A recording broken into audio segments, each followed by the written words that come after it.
statement, then we'll have questions. Mics on each side. Good afternoon.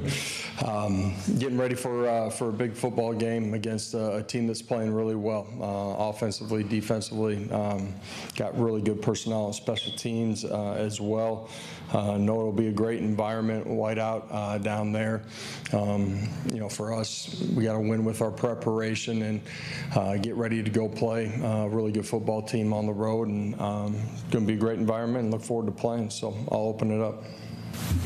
Austin. When you look back at last year's game and what Jeff had then and what they've been able to do this year to this point, where have they grown in the last year? Yeah, well, I think their entire roster, they're deeper than they were a year ago. Their young guys that they had a year ago have continued to develop. They're playing extremely well. They obviously added some bodies through the portal as well, and I think collectively their personnel's much further developed than it was a year ago. Understanding of their systems is much better, and that's why they're playing the way that they are defensively. One of the top in our league in a lot of different categories offensively, playing extremely efficient, but also creating a bunch of big plays in the pass game, and their special teams have done a really nice job.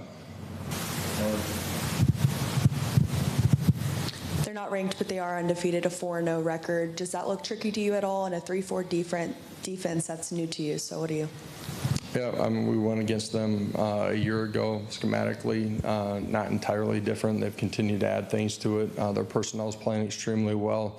There's nothing tricky about going down there and playing this football team. It's a really good football team. You can see that on the tape in all three phases of the game. You look at the quality of the wins that they've had, beating Arizona State. It's the next test. In this league, you better show up every Saturday ready to play. Brandon. Through 4 games, where's your evaluation of your secondary? Where do you want to get better there?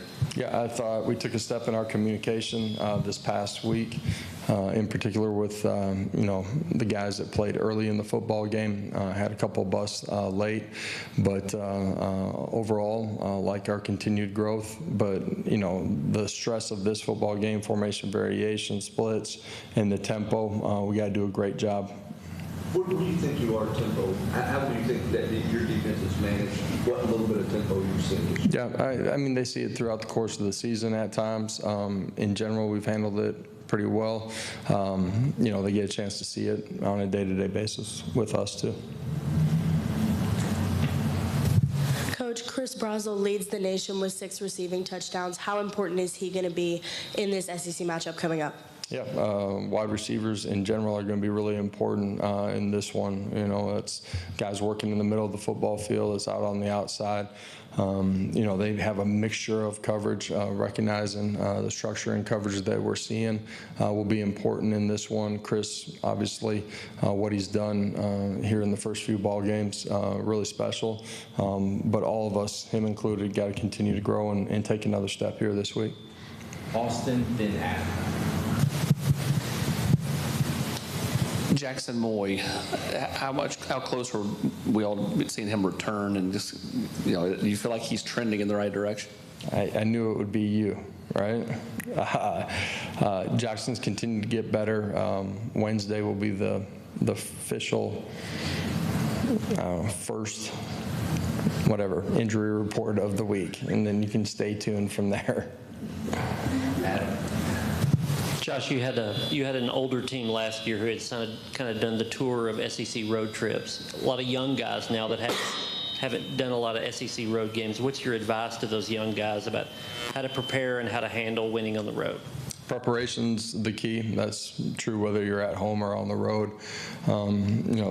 Practicing well, continuing to dial into the details of the game plan and what you expect to see on the other side of the football, all the way up until kickoff. Really important. Road games, yeah, it's different because you're not playing in front of your fans, but you get between the white lines, it's 11 on 11, and being able to snap and clear, reset to the next play, and control the controllables. The ordinary, everyday things are what are really important on Saturdays in general, but certainly when you're on the road. Rob and Paige.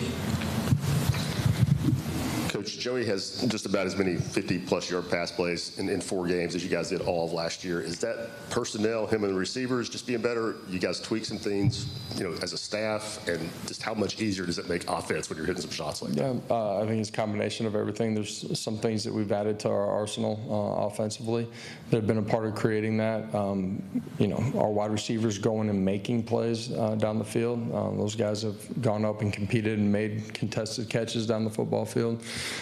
Protection's certainly a big piece of that as well, and Joey obviously is a big piece of that. He's been really pretty accurate down the football field, and that's allowed our guys to go make plays.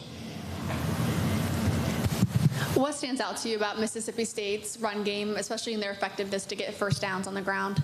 Yep. First of all, they do a really good job up front. They're well coached. They're physical. I think their running backs do a really good job of pressing and hitting the holes, playing with great pad level and being physical at the end of the run. Their quarterback has the ability to be a part of the run game, and that changes the numbers, changes the angles. We got to do a great job of getting off the blocks and penetrating and making things bounce. Sam? Going back to that room environment, just looking at the offensive line specifically, a lot of new faces on the line that we talk about in terms of communication, and an environment that's also unique sound-wise. Yeah, I think, the uniqueness of it sound-wise is what is a part of making this league really special, too. For us up front, absolutely, the communication starts with Sam, and then being able to get all 5, but your tight ends, everybody in sync as far as your targets, and then, your double teams and all of that comes off of it. And that will be important in this one, crowd noise, structure recognition, all of it. Brenton Vince? Can someone take a game like Saturday, a young player, and really elevate themselves up the line in terms of being able to help you? Can you look at someone coming out of a single game like that and go, hey, that guy may be closer to helping than maybe we even thought on the practice field? And secondly, where is Sidney Walton in his development? Sidney's done a great job, super mature, focused. A guy that spends a bunch of extra time getting himself prepared. You've seen him play really well on special teams. Saturday got more action in the secondary, did a really nice job. One event doesn't holistically change everything, but, the young guys, I think we played 16 true freshmen in the first half, maybe 20 plus during the course of the game. Those guys between the white lines on game day, that's a part of the evaluation. And did they handle things the right way? Did they go make plays? Did they get off blocks? How was the communication? That's all a part of it. And the same thing offensively: alignment, assignment keys, and execution. Mississippi State's kind of unique because they've been able to get a lot of big plays, explosive plays on offense, but then they're #1 in the nation in red zone offense too. Is there a common thread you see from that and why they've been successful in those 2 areas? Yeah, big plays happen because you're able to execute, right? That's going and winning out on the perimeter. It's protection up front. It's quarterback being accurate with the football. They got great speed out on the outside. The red zone efficiency, the quarterback being a part of the run game, the way that they're able to run the football, all of that leads to that efficiency in that area of the field. Aged in Austin.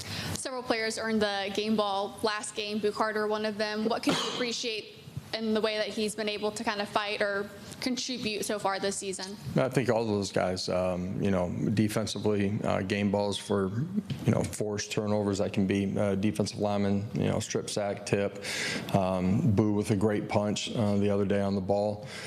Caleb picking it up. So always recognize that after a game, and when we come back in the building on Monday, Boo's continued to grow. The details continue to matter, and that's a part of his growth and taking the next step as a player. But there's been a lot of good from him. Chris Lowe reported that the annual 3 opponents Tennessee would play would be Kentucky, Vandy, and Alabama. How important is that just to kind of see those rivalries continue on in a league that continues to evolve and continues to change year to year? Well, I do think rivalries matter. It's a part of the tradition of this game. Fan bases, pointing to those football games. I hadn't heard about that report. I know that the league, that's something that they've, it's been important to them to try to protect some of those special games, for universities and their fan bases. All right. Thank you. We have player. Thank you all.